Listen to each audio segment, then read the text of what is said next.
कि ठाकुर जी की कृपा नहीं है तो क्या? महाप्रसाद उससे अच्छा, जगन्नाथपुरी में सब महा है, बाकी जगह समुद्र है, यहाँ महोदधि महादधि,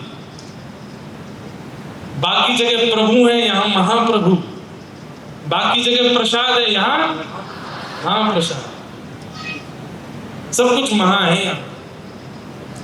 लेकिन महाप्रसाद महाप्रसाद कैसे बनता है, इसकी कई लोगों को शायद कथा नहीं पता। महाप्रसाद बनाने की बड़ी सुंदर योजना, सब लोगों को केवल इतना पता है, एक के ऊपर एक हंडी रख देते हैं, सबसे ऊपर वाली पहले बन जाती है, और उसके बाद दूसरी तीसरी चौथी, सब इसी कथा को ही बोलते हैं।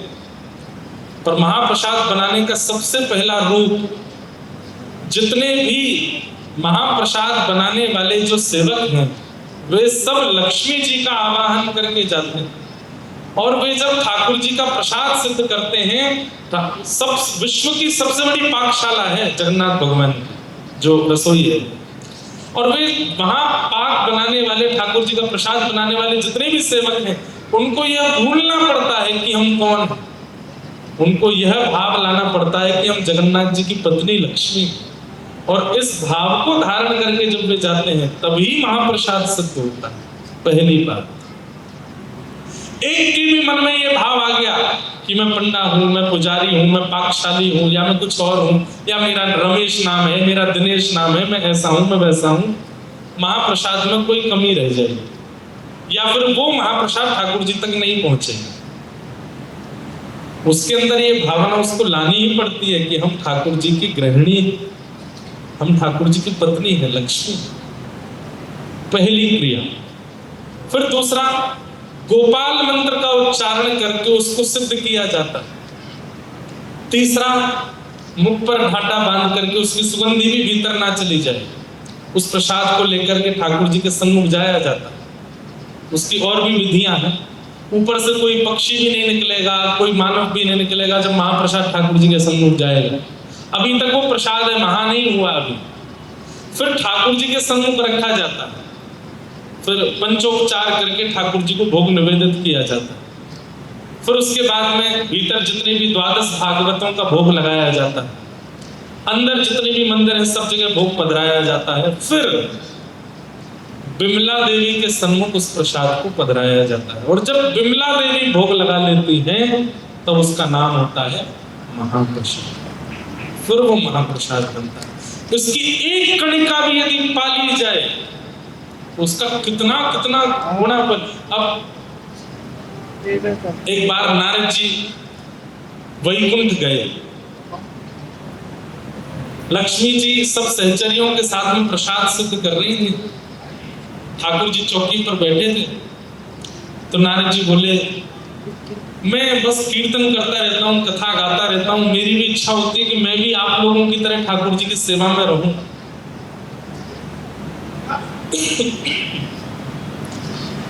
लक्ष्मी जी बोलती हैं कि यहां पर केवल स्त्रियों का प्रवेश है, आप भीतर नहीं आ सकते। सब सहचरियां मिलकर के प्रसाद सिद्ध करती हैं, तभी ठाकुर जी का भोग लगता है। सब लोग इधर देखो, ध्यान से सुनना। तो नारद जी बोले, थोड़ी कृपा कर दीजिए ना हमारे ऊपर। लक्ष्मी जी चाह जाए तो सब संभव है। नारद जी को सहचरी रूप प्रदान कर दिया और बोले, याद रहे भीतर जातो उपद्रव मत करना। ठाकुर जी को अगर पता चल गया कि नारद जी रसोई घर में आए तो प्रसाद नहीं पाएंगे, भगवान के भी अपने नियम हैं। तो नारद जी बिल्कुल सहचरियों की तरह सामग्री अमनिया कर रहे हैं, सब कुछ कर रहे हैं बढ़िया प्रेम से। ठाकुर जी प्रेम से पा रहे हैं। जैसे ही ठाकुर जी पाने लगे तो नारद जी दूर खड़े खड़े रोने लगे। कितने कितने सौभाग्यशाली हैं ये कण, श्री ठाकुर जी के अधर के पास जा रहे हैं, ठाकुर जी इनका सेवन कर रहे हैं। जैसे ही ठाकुर जी ने प्रसाद पूर्ण करके ठाकुर जी जैसे उठे तो लक्ष्मी जी आती हैं और उस पात्र को उठाती हैं और सब सहचरियों में वितरण करती है। तभी देखते 33 कोटि देवताओं की लाइन लगी, सब उस कणिका को पाना चाहते। अब ठाकुर जी तो पूरा पाते हैं, थोड़ा सा छोड़ते हैं। लक्ष्मी जी उसमें से बीन बीन करके सबको देती हैं, जो ठाकुर जी का बच जाए शेष प्रसाद।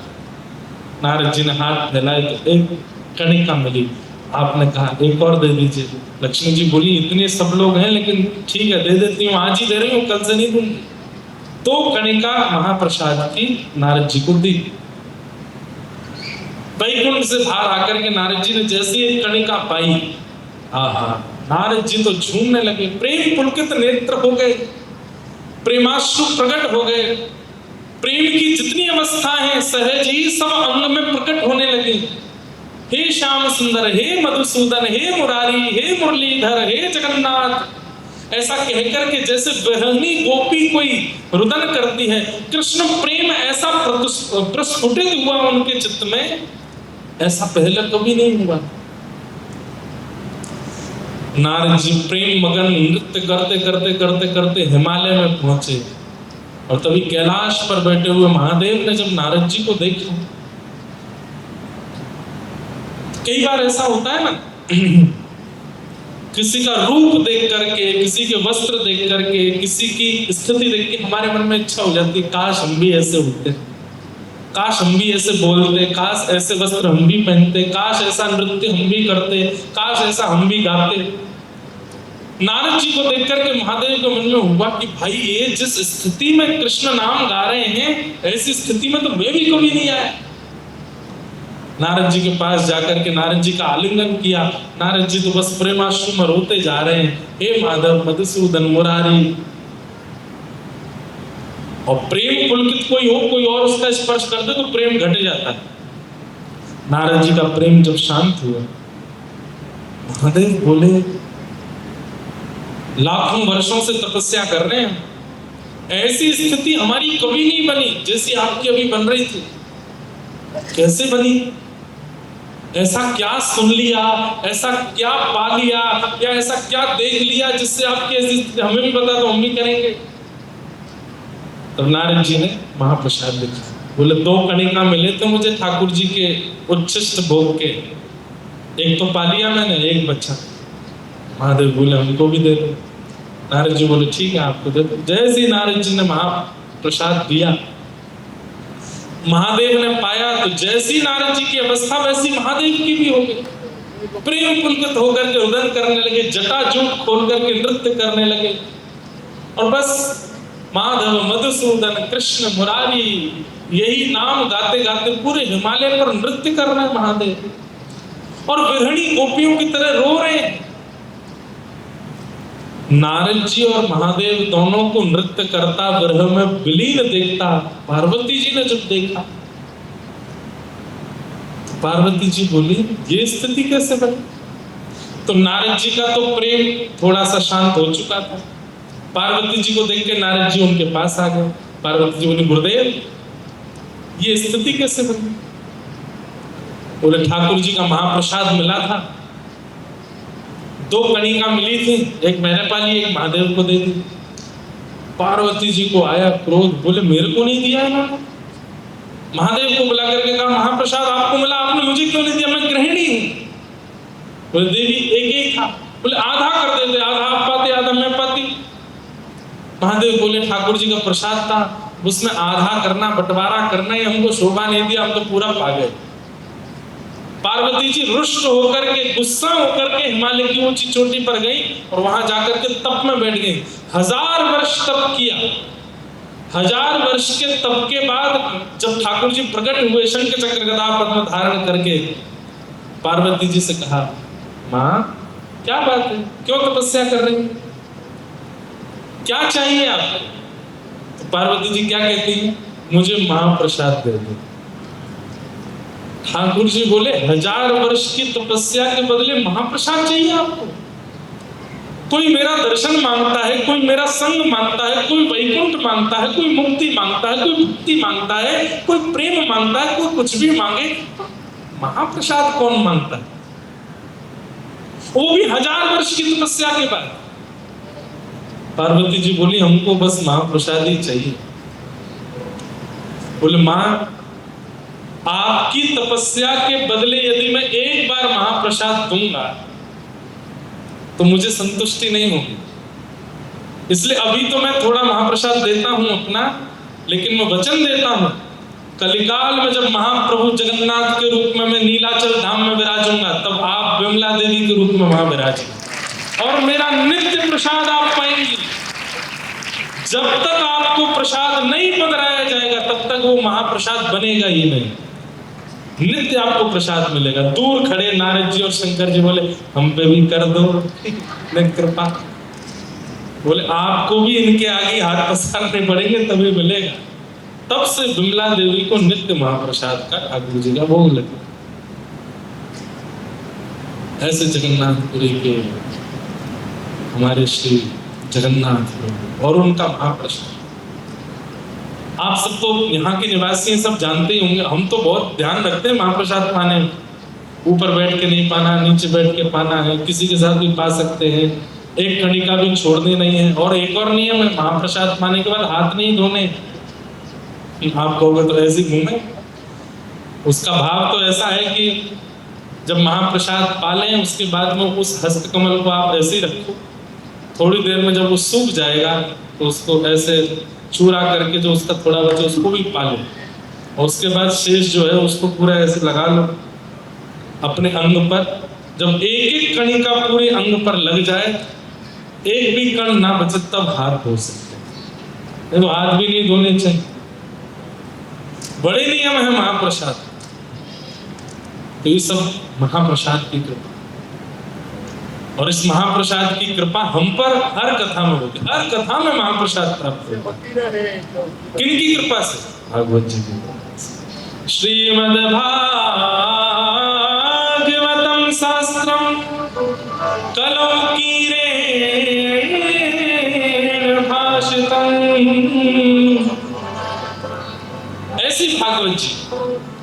लेकिन ये भागवत की कथा सबको सुनने के लिए प्राप्त नहीं होती। जन्मांतरे भवेत् पुण्यं तदा भागवतं लभेत्। एतस्मात् परं किंचित् मनः शुद्धै न विद्यते जन्मांतरे भवेत् पुण्यं तदा भागवतं लभेत्। अब इसका अर्थ क्या है? यहाँ कह रहे हैं कि अनेक जन्मों के पुण्य जब इकट्ठे होते तब कथा सुनने के लिए प्राप्त होती। इसका मतलब क्या समझे कि आप सब लोग बहुत जन्मों के पुण्य करके बैठे हो तभी कथा मिली ना। यहाँ पर हजारों लोग बैठे हैं पर हजारों को कथा मिलेगी ये नहीं। आप में से गिनती के 10, 15, 20, 100 लोग ही होंगे जो 7 दिन में इस कथा को ग्रहण कर पाएंगे। नहीं तो कोई फोन में व्यस्त हो गया, कोई सो गया कथा में आकर के, किसी का मन कहीं और लगा है, कोई कुछ काम में, किसी काम में, किसी भाव में। यहां आकर के सप्ताह कथा को ग्रहण वही कर पाएगा जिसके अनेक जन्मों के पुण्य हो। आप लोगों का कथा में मन लगे इसलिए ये बात नहीं कह रहा हूं। आप कितना भी मन लगाने का प्रयास कर लो, फोन बंद करके बैठ जाओ, मेरुदंड सीधा करके बैठ जाओ, आंखें पलक खोल करके बैठ जाओ, कान खोल के बैठ जाओ, एकांत में बैठ जाओ, किसी से बात नहीं करेंगे ऐसे बैठ जाओ। लेकिन यदि आपके ऊपर भागवत जी को कृपा नहीं करनी तो समझ में आएगी ही नहीं।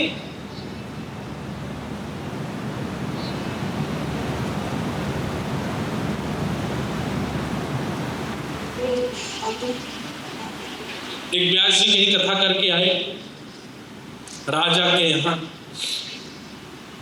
लौट करके जब 7 दिन बाद अपने घर गए तो पत्नी बोली आगे कथा कैसी रही? बोले बहुत बढ़िया, राजा रानी पूरा परिवार बैठ के कथा सुनता था। अच्छा पोती कहाँ है आपकी? अरे पोती तो मैं वहीं भूल गया, जाओ लेके आओ। पंडित जी दोबारा लौट करके गए तो द्वार पर राजा की बेटी मिली। पंडित जी को देख के बोली अरे व्यास जी आपने इतनी सुंदर कथा सुनाई कि मैं तो क्या बताऊं, मैं धन धन्य हो गई, कृतकृत्य हो गई। व्यास जी बोले अच्छा क्या सुना तुमने कथा में? व्यास जी को लगा था कि पूरे राज परिवार को कथा समझ में आ गई है और मेरा सौभाग्य कि मैं कथा सुना पाया। पंडित जी को पूछने का अवसर मिल गया। बेटी से पूछा क्या सुना तुमने कथा में? तो बेटी बोली मैंने तो सुभद्रा जी को अपना गुरु बनाया कथा में। बोले क्या सुना सुभद्रा जी का? बोले सुभद्रा जी को अर्जुन प्रिय था और दोनों ने भाग करके विवाह कर लिया। मुझे भी एक प्रिय है, पिताजी नहीं राजी हो रहे हैं उसके लिए, मैं भी भाग करके ब्याह कर लूंगी। कोई बोलेगा कि तुमने पाप किया तो मैं कह दूंगी कथा में सुना था मैंने तो। व्यास जी घबरा गए। 7 दिन 4-4 घंटे की रोज की कथा में तुमने केवल यही सुना और कुछ नहीं सुना? बेटी बोली बस मेरे लायक जो बात थी वो मैंने सुन ली, आपको प्रणाम। व्यास जी बोले मेरी पोथी कहाँ है, मैं जल्दी पोथी लेके जाऊं यहाँ से। भीतर गए तो राजा का बेटा मिला। बेटा ने रोक, व्यास जी वाह वाह वाह, आपके दर्शन हो गए, क्या अद्भुत कथा सुना करके गए, मेरे सारे संशयों का समाधान आपने कर दिया। व्यास जी बोले भाई बेटी तो बहुत खतरनाक सुन के गई कथा, तुमने कुछ अच्छा सुना होगा। तुमने क्या सुना? बोले मैंने तो आपकी कथा में कंस को अपना गुरु बनाया। व्यास जी बोले कंस से सीखने वाला क्या? बोले कि कंस पूर्ण योग्य था राज्यगद्दी पर बैठने के, लेकिन दुष्ट उग्रसेन पिता उसको बैठने ही नहीं दे रहा था, तो कंस ने अपने पिता को ही कारागृह में डाल करके जबरदस्ती बैठ गया। मैं भी यही करने वाला हूं, मैं भी बस योजना बना रहा हूं आपकी आज्ञा से, कथा की कृपा से।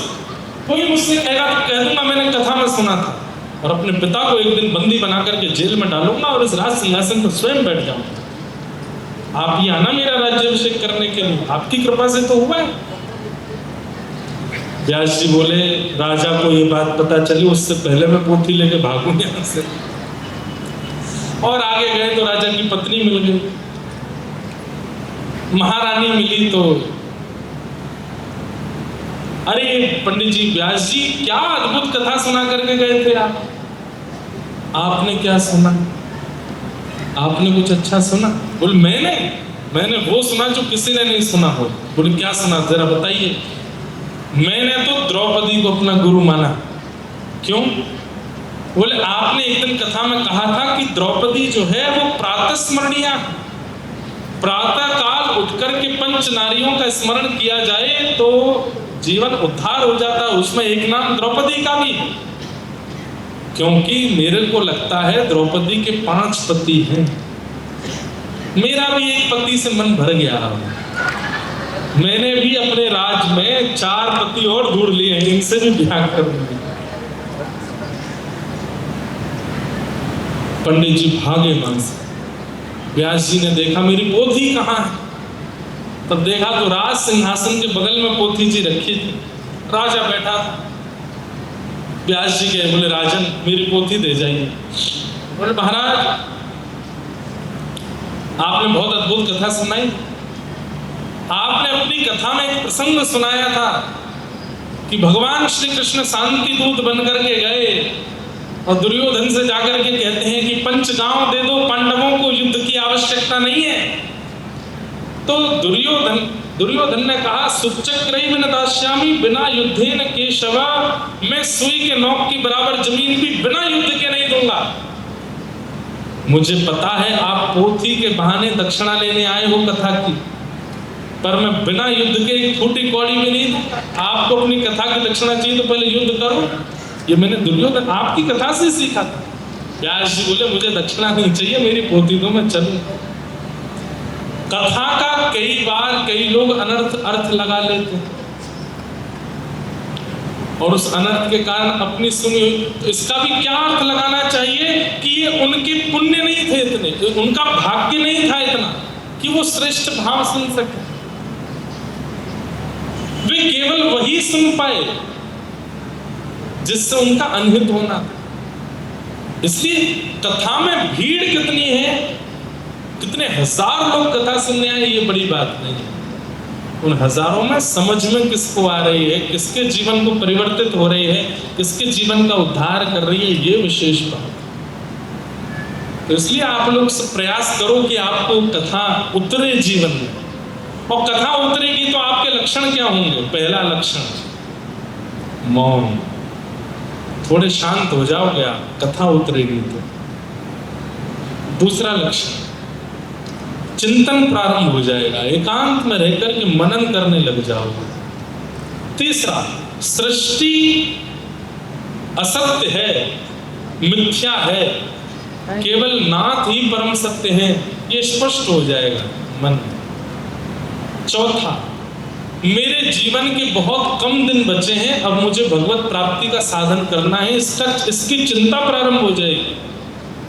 और पांचवा, कृष्ण ग्रह में नेत्र सजल होने प्रारंभ हो जाएंगे। ये पंच लक्षण प्रकट होने लग जाएंगे यदि कथा आपके जीवन में आ गई तो।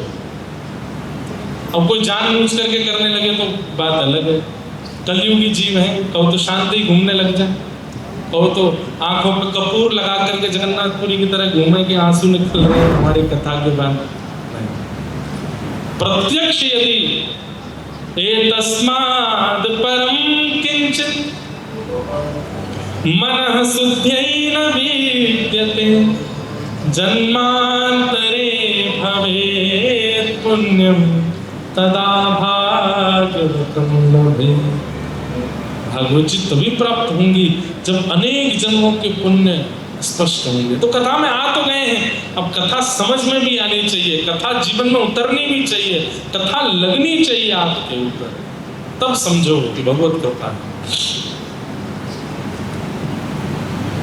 भागवत जी में ऐसा क्या है? तब भागवत जी का महात्म्य सुनाते हुए श्री सूत जी महाराज बताते हैं कि एक बार नारद जी महाराज बद्रिकाश्रम गए और वहां सनातन सनत कुमारों से उन्होंने पूरी पृथ्वी की बातें बताई।